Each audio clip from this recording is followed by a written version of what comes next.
He is called the penman of the American Revolution. John Dickinson earned that nickname for authoring most of the major petitions and state papers before the Revolution. His ideas of representation led to the Great Compromise, which gives states equal representation in the Senate and representation based on population in the House of Representatives. And although he was born in Talbot County, he would become president of both Pennsylvania and Delaware. And today you can walk through the halls of his Delaware home as it still stands in Kent County. That's where we find today's historical marker in this week's Marker Monday. John Dickinson was one of our founding fathers. If there's anything you want to know about John Dickinson, he helped create this nation. Gloria Henry is the one to ask. He was governor of Delaware and then later elected governor of Pennsylvania. He was a signer and a framer of the U.S. Constitution. He knew George Washington. He corresponded with Thomas Jefferson. He argued with Benjamin Franklin. As site supervisor of the John Dickinson House, she has spent the past 30 years researching and interpreting the rich American history found here. It's a history that begins decades before the American Revolution. So the house was built, or mostly completed, in January of 1740. That's when Samuel Dickinson, he had been a tobacco merchant and farmer in Talbot County, Maryland, and that's when he brought his family here. It included his wife Mary, his son John, who was about 8 years old, and his younger son Philemon. John Dickinson grew up here and became a key player in the birth of our nation. But this house and the land around it is the setting for many more stories. So you had a variety of people working here, from the enslaved individuals to later on indentured servants and later on free people, and they're the ones helping with the farming along with the tenant farmers who eventually inhabit the house.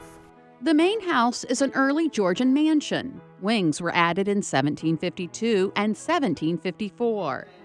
Original pieces belonging to John and Mary Dickinson were curated for display in the house. Other pieces, although not original to the home, represent what you might have found here in the mid to late 18th century, like this weaving loom. Although John spent most of his time in Philadelphia and Wilmington, this house was home. This was John's boyhood home, and he did care about it. So even after the fire that occurred here in 1804, he rebuilt the house in a very plain manner, like he said, the best houses in Wilmington. That fire in 1804 gutted the home. When it caught on fire, it wasn't destroyed.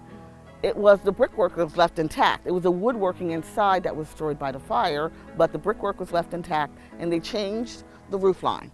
So we have a different roof line than the original house. And the last section of the house, we believe, was added later on. John Dickinson died in 1808. His daughter inherited the property. Still remained in the Dickinson family for quite a while, but it was a tenant house. In 1952, the National Society of the Colonial Dames of America in the state of Delaware purchased the mansion with 12 acres of land for $25,000. The state of Delaware was the one, with the help of the Friends group, Friends of the John Dickinson Mansion, restoring the house and then opened it up as a museum on May 2nd, 1956. His property, and then he had no... In the 80s, the state decided there was an even bigger story to tell here. The state looked at what we had as a museum, and all it was at that time was a mansion house. And so they wanted to diversify and make it more inclusive with regards to who was actually living and working here and what did that represent. And so they added the feed barn, they added a stable, the granary, and a smokehouse. And then later on, the last building that they added was a log dwelling, and that represents how many people lived. Most people are not wealthy enough to live in a mansion like the Dickinsons. Most people are living in what they call log dwellings. Archaeological fieldwork continues to reveal the deeper history of the people who lived and worked here. In March of 2021, a burial ground was discovered. It's believed it holds the enslaved individuals and other African Americans who lived, worked, and died here. Gloria wants to tell their stories too. Sometimes it's kind of difficult to tell what happened to people and to explain that. But other times, there are also stories of survival and triumph. And so you do want to share that. And sometimes you just want a place to come out and just take a look and just remember, or at least contemplate.